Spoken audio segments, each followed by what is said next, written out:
Greetings, greetings. Welcome to Tanesia's Locks, Beauty Tips and Potpourri. Welcome to the channel. If you are new, come on into my humble abode. And if you are a returnee, if you're a subscriber, if you're one of my soul tribers, if you're one of my ride or die, thank you for coming back. Please keep coming back. More will be revealed. You're with Tanesia Ali today, and we're talking about 6 things I just want to bring your attention to that you can do to maintain healthy locks, or at least contribute to having a fairly uneventful lock journey.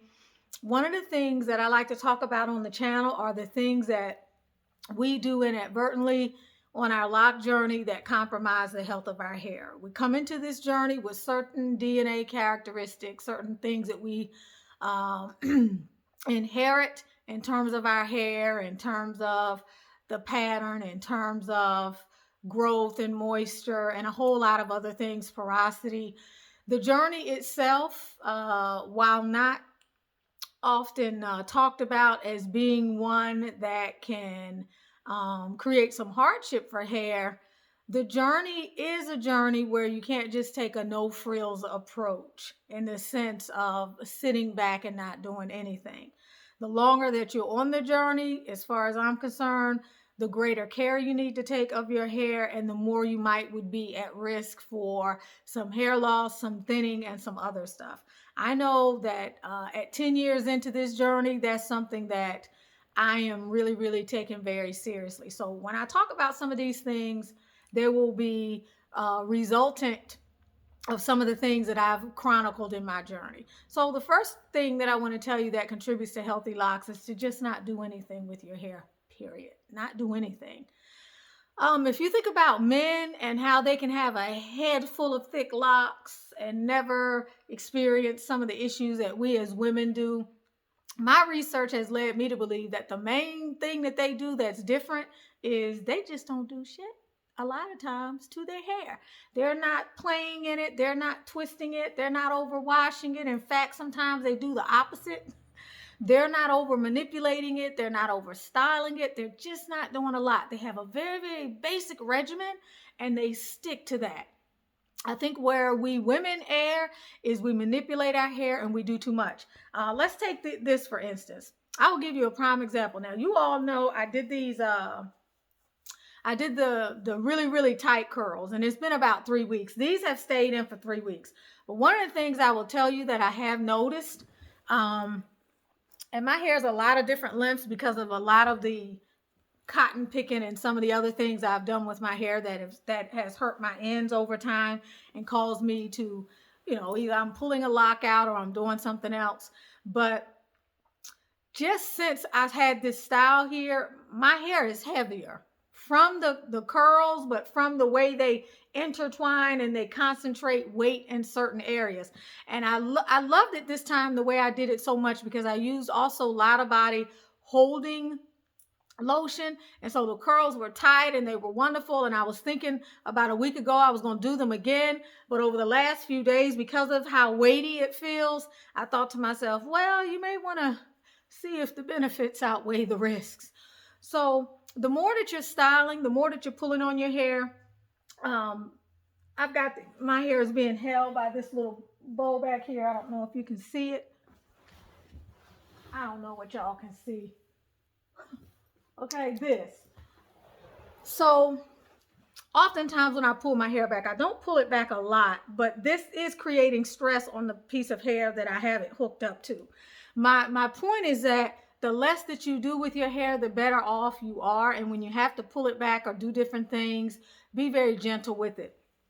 Unnecessary styling or repeated styling is going to cause styling stress. And you have enough styling stress with the trauma of the retightenings, okay? And I say trauma because over time, it is the repetition of it and the inability of your hair to relax or to sleep in between getting the retightenings can be problematic, as well as the kind of retightenings that you get and the manner in which your loctician does your retightening. So we have enough stress on the hair already. So you want to be careful of doing a whole lot of extra stuff. I'm not big on frequent washing. I'm not really that big on a lot of styling. I love the curls. Sometimes the braid out is a little bit less taxing than the pipe cleaners or the wrap lock tools, but just weigh it, because I see a lot of people with Sisterlocks doing a lot of styling. And while you may be able to get away with some of that earlier on in your journey, as you go further and further into the journey, it's no different than a body that ages. We put more on it, we tax it more, then we have to be able to do things to help take the load off. All right, the second thing I want to talk to you about today is finding a loctician and trying to stick with that person. If you have a good loctician, do all that you can to massage that relationship and keep that relationship ongoing.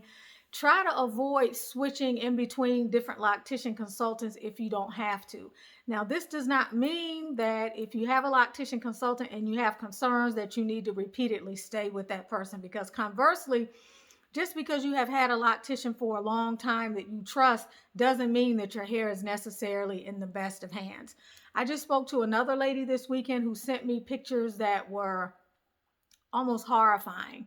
The amount of hair loss that she experienced over a couple of months, the rapid way in which it happened, the way that it seemed that she was still getting retightenings throughout the process before it, and there would have been some type of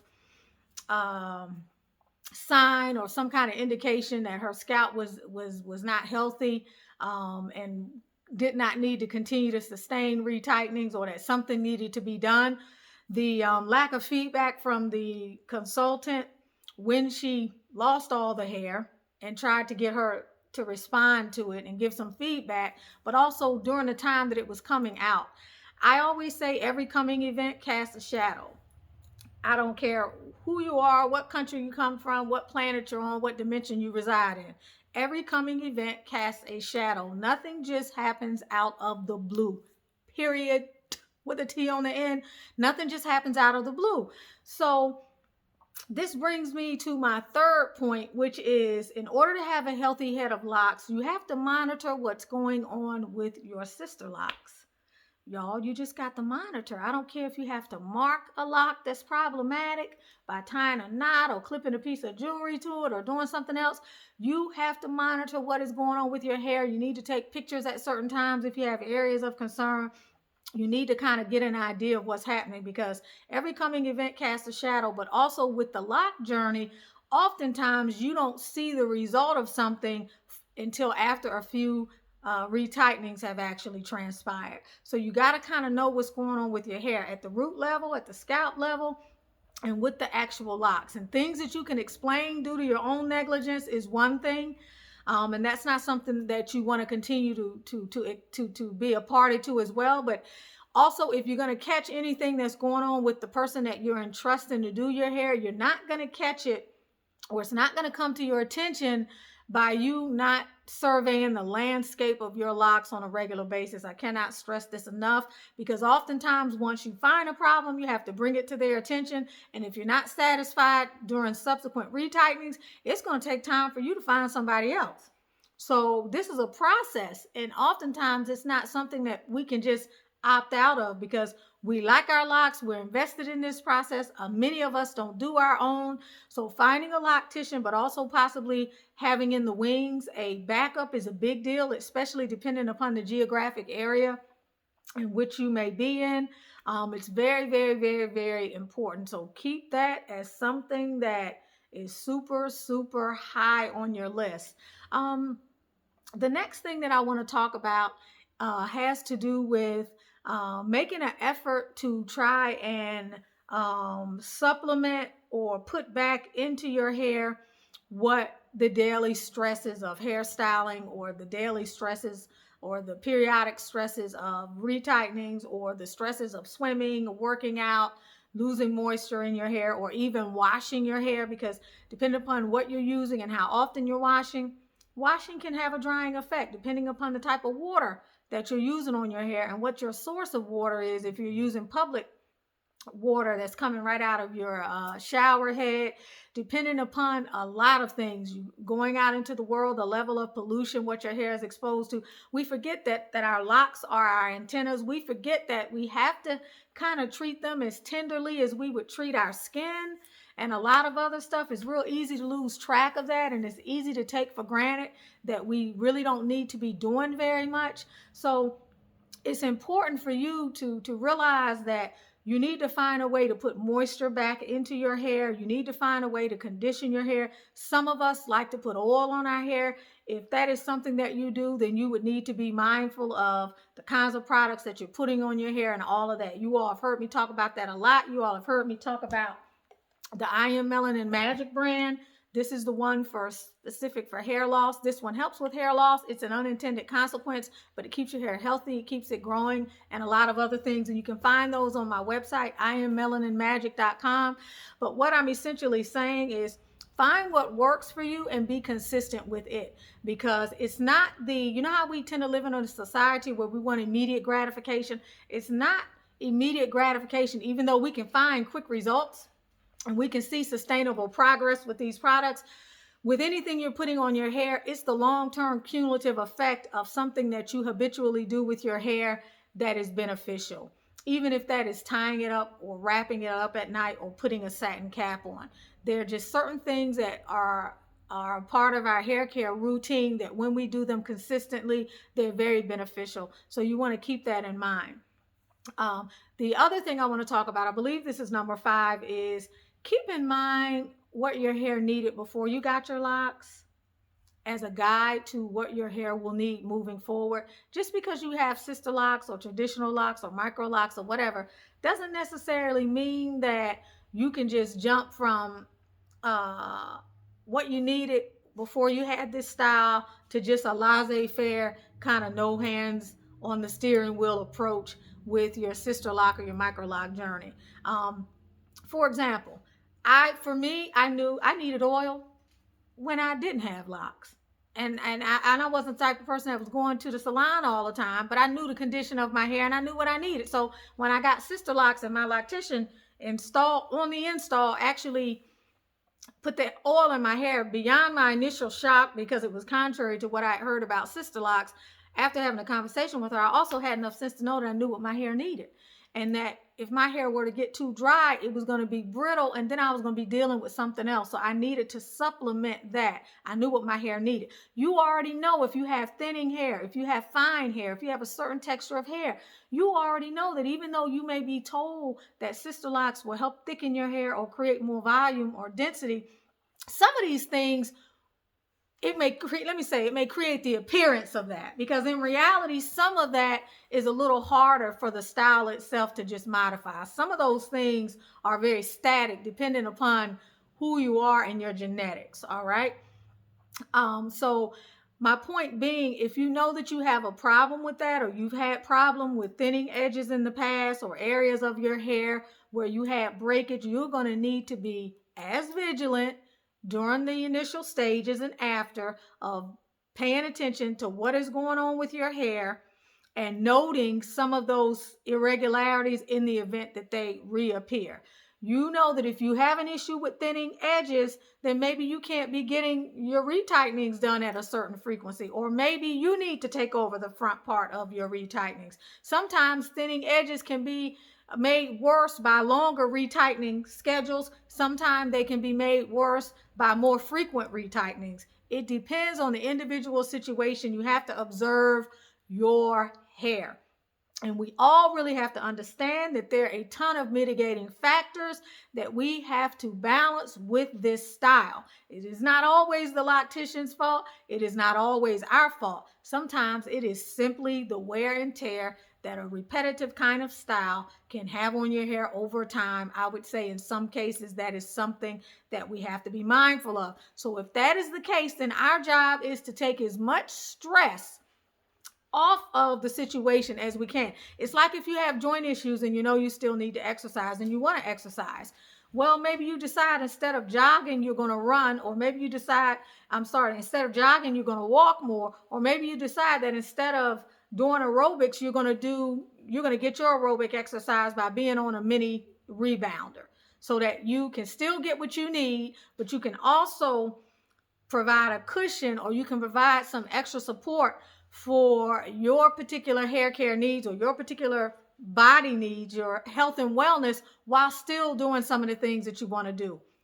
So that's why I'm big on, find out what preventative things you can do to help fortify your hair, whether it is watching what you eat and remembering that the same proteins and the same genetic makeup that your body needs, that your brain cells need, that your skin cells need, that everything else needs in your body is only aided by the quality of your diet, and it is impeded by everything else. And just because you don't see the immediate consequence and you don't get immediate feedback for what you may do with regard to what you're eating and putting in your body, because we all do things and we eat things that we're not supposed to put in our body. The same is true with the hair.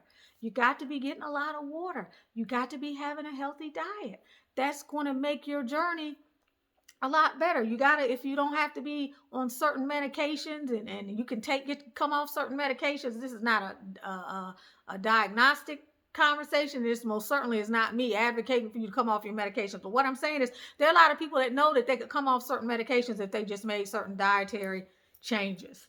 And the medications, believe it or not, things what I've been reading up on, ibuprofen in and of itself can have some hair loss ramifications. So there are a lot of things that we can do with regard to medication, eliminating certain things from our diet, make sure we're getting enough water, the environmental things that we know we deal with if we're in a very, very dry climate, making sure that we supplement, making sure that we find a way to put the nutrients back into our hair in an external way, as well as making sure that we take the time to also make the internal changes with regard to supplementing with vitamins and minerals and things of that nature. The last thing I want to mention in terms of choices you make with regard to healthy locks is if you can avoid hair color or you can minimize hair color to a rinse or a spray or something like that, it's probably going to be better. I have had this fixation with hair color since I was in high school. I think my senior year, I dyed my hair blonde, and I had it that way for so long. And one time, I put the blonde in with the Ravine, wasn't it Ravine relaxer, and watched my hair just burn while I stood in the mirror. I mean, I refused to wait the 2-week minimum.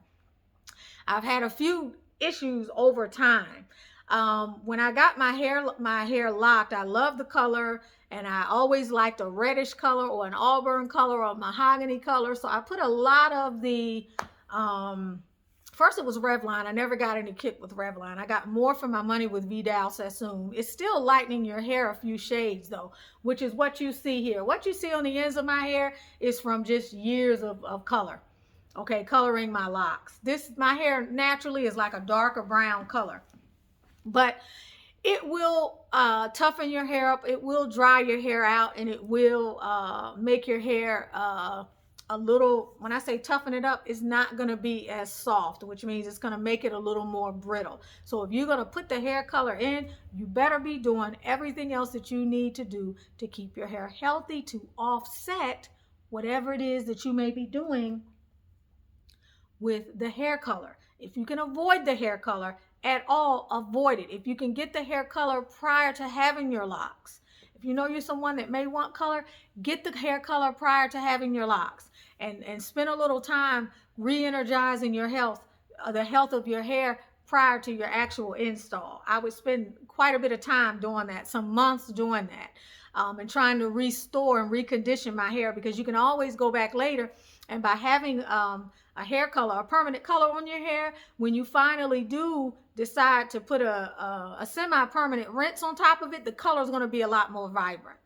Right now, just because my ends are lighter from repeated permanent dye, whenever I add the rinse that I usually will put on my hair, which is the burgundy rinse, whenever I would add that, you would see a lot brighter brilliance, and the color would last a lot longer because my hair was already lighter. But I will tell you this, I'm going to say this even about the semi-permanent color, is it does affect your hair. Because if you realize that chemical is working on your hair, it's working inside of your hair. It's not just sitting on the top of your hair, especially if you leave it in for a long time, especially if some of us will supplement the color application with heat.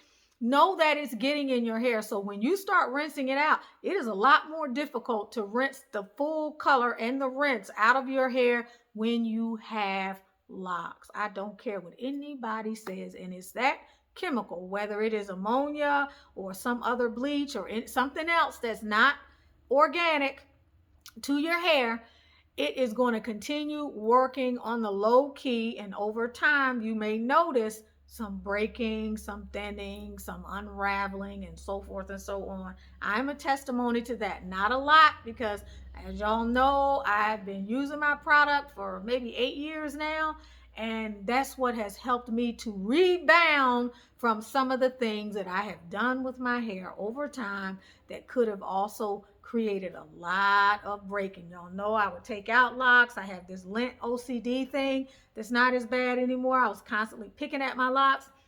It's probably less than a year that I lost the rest of this lock because of picking some lint out all the way up here or something, and just being OCD about it. Excuse me, I need to. And just being really OCD about it and refusing, got to get that last piece. Even though I worked my way all the way, got to get that last piece, and eventually I just broke the lock. By the way, if you ever break a lock, keep the baby, because you can use it as an extension for something else in your hair. If your hair is thickening up around the edges and you need you want to create a new lock, you can always use that. But it's important. It's important to just be careful and mindful of hair color in general. If you can avoid it, try to avoid it, because what happens with the hair color is it's a periodic long-term process that can result in, especially if you're doing lightening and you're doing bleaching, you should be very careful, because you really risk your hair coming out. I don't care who is doing it. As experienced as that loctician or that salon professional will be, what is happening to your hair underneath over a period of time can result in you losing a great amount of your locks. So be very mindful of that. I hope that this video provided you with some kind of enlightenment and helps you to think about some of the things that you might want to actively take a role in with regard to this lock journey. Y'all, I'm in this just like you are, and I'm observing my hair. I'm studying my hair. I'm doing some things a little bit differently. I'm trying some other things. I'm monitoring my hair a lot more closely than I ever used to be, because too many of you all are contacting me about some of the unscrupulous practices of our lovely those people that we trust to do our hair. Some of you are contacting me about some of the ills that you have suffered in this journey, and while many of them have nothing to do with the style itself, many of them do. And I think that the more that we can take this on and raise the awareness and begin to have more conversations with our loctician consultants, the more, it's like when you go into the doctor's office today, they know you're armed with information. Very few of us go into the doctor's office today without having already done a little bit of research about a situation so that we can be our own healthcare advocate. The same is true. When you go into your loctician, you have to take an active role. You have to discuss your concerns. You have to elicit feedback. You have to get their ideas about things. You have to let them know that you're that kind of client that comes in there with a little bit of background and context already, so that, you know, the more that you demand, the more that you get. But as a whole, if we all begin doing that, then we all begin raising the bar for what our locticians are responsible for, and also will begin to cater to very effortlessly if we just begin to step out and do that. Because many of our loctician consultants are wonderful, and they are professionals, and they like to be on the leading edge of continuing to learn more and more about hair. They're very passionate about it, which means they're open to learning. So this is something that we are all in together. Like I said, I am as concerned about what I might be facing if I decide to take a laissez-faire approach, which is why I'm so serious in talking about and doing research on this topic. I just bought this wonderful book, by the way. And for some of the good stuff that I find, I'm going to be sharing some of this with you all. It's called The Naughty Truth, and it's by Michelle George. And it's a really excellent book. It covers all natural hairstyles, and a lot more of it is related to locks and twists and a lot of other things. She does have a page in here from someone on Sisterlocks. It's called Shauna's Story. She does have some information on here about that particular process. She also will tell you some basic stuff about retightening, the direction of the retightening, and different things. Not as Sisterlocks per se, okay, but in terms of what people who do the interlocking process, what those things are that are generally accepted when you ask about a lock pattern or things of that nature. So it's a really good book. If you're really into hair and all that good stuff, I have a few books, but this one I really, really like, The Naughty Truth. And this is something that maybe right up your alley. I got it right from Amazon. Yeah, see, she has tightening the lock foundation for brother locks and sister locks, but it's only a page. And y'all know why that probably is, right? But I do like it. She has a few other pages in here about building a good sister locks foundation. And this is stuff that a lot of times we talk about. We've talked about over the course of time with the channel. But like I said, anything else that I feel is useful, I will bring this to your attention. Again, it's called The Naughty Truth, Creating Beautiful Locks on a Dime. And the author is Michelle George. Very good book. So I hope you all have a beautiful rest of your journey. Also, if you haven't purchased the anti-aging serum, as you all know, I'm 50 this year. I've been using this for about 3.5 years, but prior to making this available, I was doing a lot of essential oils on my face to deal with various problems. But this is a really good product. For those of you who use it, you know you only need a drop or two in a various area. You can also mix it with your whatever it is you may be putting on your face. You will find that this is really good at smoothing, exfoliating, moisturizing, and although it's an oil, it's very balancing, okay? There are a lot of oils in here that are very healthy for the skin, that help to regenerate and speed up cell turnover and smooth out and just create a more radiant, glowing look. I had a video that I did for this that I never uploaded to the channel in March, along with a few other videos, forgive me, but this was on sale during the month of March.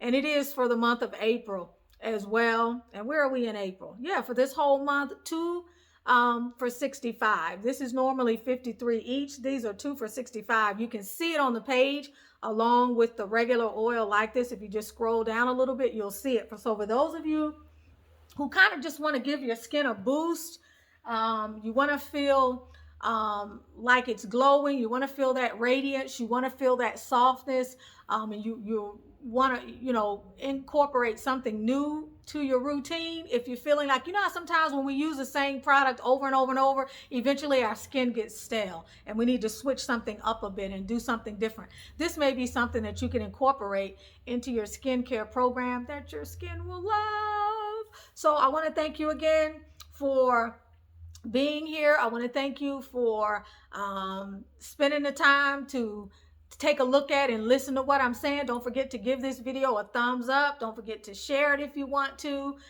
Like and subscribe to the channel if you're not a subscriber. I am very grateful to all of you out here. I love you dearly. Love you dearly. Love you dearly.